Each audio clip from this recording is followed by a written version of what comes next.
In this lesson, we're going to add more detail to the newly created section we just made. Let's start out. Let's go to Create Panel, and we'll go to Geometry, Cylinder, Auto Grid. And what we want to do is, we'll see in the front view there's this little section on both ends of the top and bottom, so we're going to come right in the middle. Let's click and drag out, just like that, a cylinder, release and give a little depth.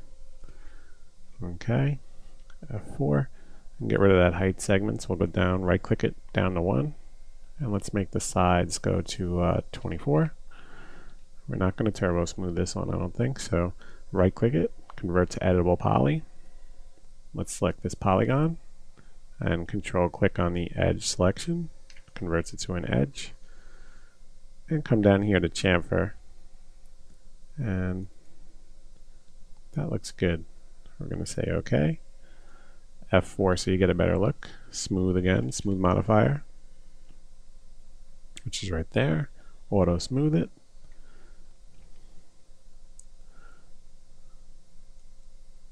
It's not bothersome really. Let's back out a little so the how it looks.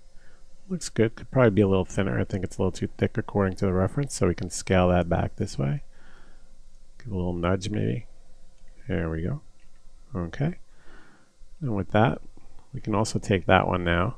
We can shift drag it down, make a copy just like that. I'm not going to do instance because the bottom ones I think are a little bigger, so I'm going to move this out a little bit and I'm going to scale it with the R key. I'm going to go right in the center of the gizmo, scale it up a little just like that, maybe give a little more depth. Okay, let's grab them both. Get your move gizmo, hold down shift to clone those meshes. We can clone them as instance for now. And let's mirror them along the Y. Okay. Set them back a little just like that. F4 to see how they look. That looks good.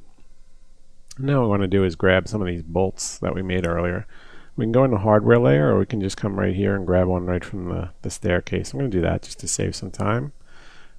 Grab that and shift drag it out as a copy, not as an instance, because if we scale it, it'll change the rest. Let's rotate it 90 degrees. Make sure your snaps are active. And let's scale it up a bit. Looks a little small for what we want. I like that.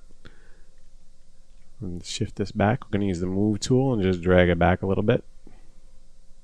Roughly in the center. If you hit F4, you can kind of, this edge here, you can see the edges around the circle. The shape we just created, that's the center. Let's just come up close to that. Maybe in a little bit. Okay, very good. Now let's control and click, select this one as well, and let's Alt Q to isolate them. What we want to do now is make sure that the pivots are aligned. Select the circular shape, affect pivot only, center to object. And now we want to grab this, affect pivot only, center to object, turn off affect pivot. Let's control click to select both. Click on the Align tool, affect pivot only. There we go. Let's click on that center one. X, Y, and Z position. Okay. Let's hit Align to World. Oop. Let's just select the bolt. Align to World. There we go. Okay. And now we can simply rotate this by shift rotating. I'm going to say we want maybe 6. So we'll go 60. And we'll make 5 instances and say OK. There we go. That looks good. Exit isolation. F4 to see how it looks. That looks good. F3. Let's select these bolts. I'm controlling control and shift, control and clicking. I'm sorry, left click. Shift this down. Control, shift drag it. Sorry, as a copy. F3, and let's scale those a little bit.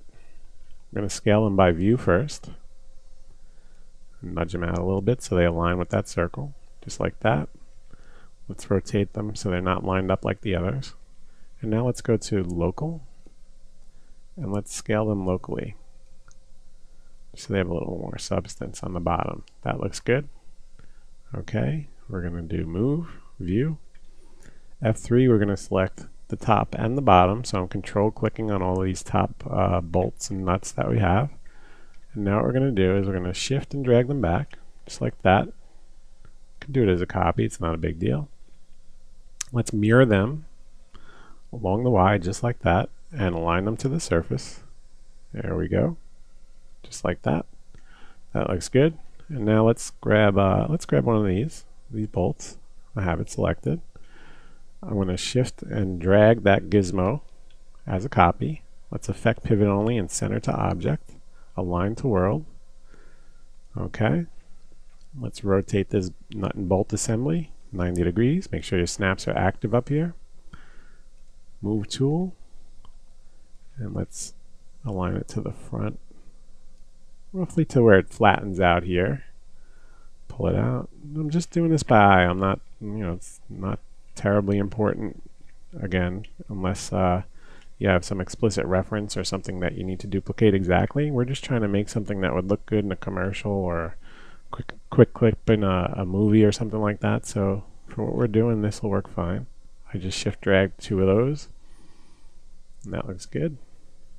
I think that looks good. So let's just go to the bottom now. We're going to make this little rod that's attached. You can see it there. So what we're going to do is line. So we're going to go to Shapes, Line, and turn off Auto Grid.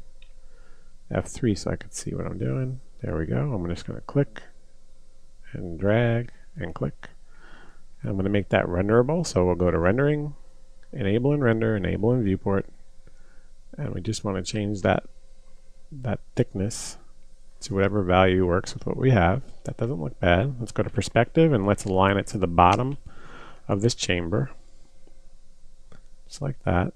I think I could use a little more thickness now that I see it, so I'm going to just, by eye, thicken it up a little. Go back to the rendering rollout. Roll that up a bit, just like that. That looks good. Let's do this while we're doing it. Let's grab one of these clamps from the steam hoses that we made earlier. We're going to just drag this, shift, and drag it down with the move tool. As a copy is good. Okay, and then we'll move this out. Zoom in. Let's rotate it till it's straight up and down. Shift and B to get a good look at it. That's perfect. And now let's take that and line it to this little rod we made. Let's grab them both and center them better on there. Down a little bit. Perspective. Okay, what I want to do now is scale this up a little bit. I'm doing it locally. You can do it anyway, actually. It's just one object, view, or whatever works. That looks better. Let's shift drag it back just like that. Okay, I'm going to move this one forward. I just think they should be evenly spaced. I'm going to grab this line that we made and convert it to an editable poly. Now what we're going to do, F3, let's grab these edges. So edge selection, marquee around these edges, and we're going to use connect. 2 edges. Let's want to pinch them. I'm sorry, pinch them out. Right click out that slide value, just like that. That's okay. And I'm going to select some polygons. I just want to grab these ends, the 2 ends here, and I want to do an extrusion. Just a little bit, so they have like an end cap, and we want it to be local. Right click this value, it's too big. Just a little less than that. Check for OK.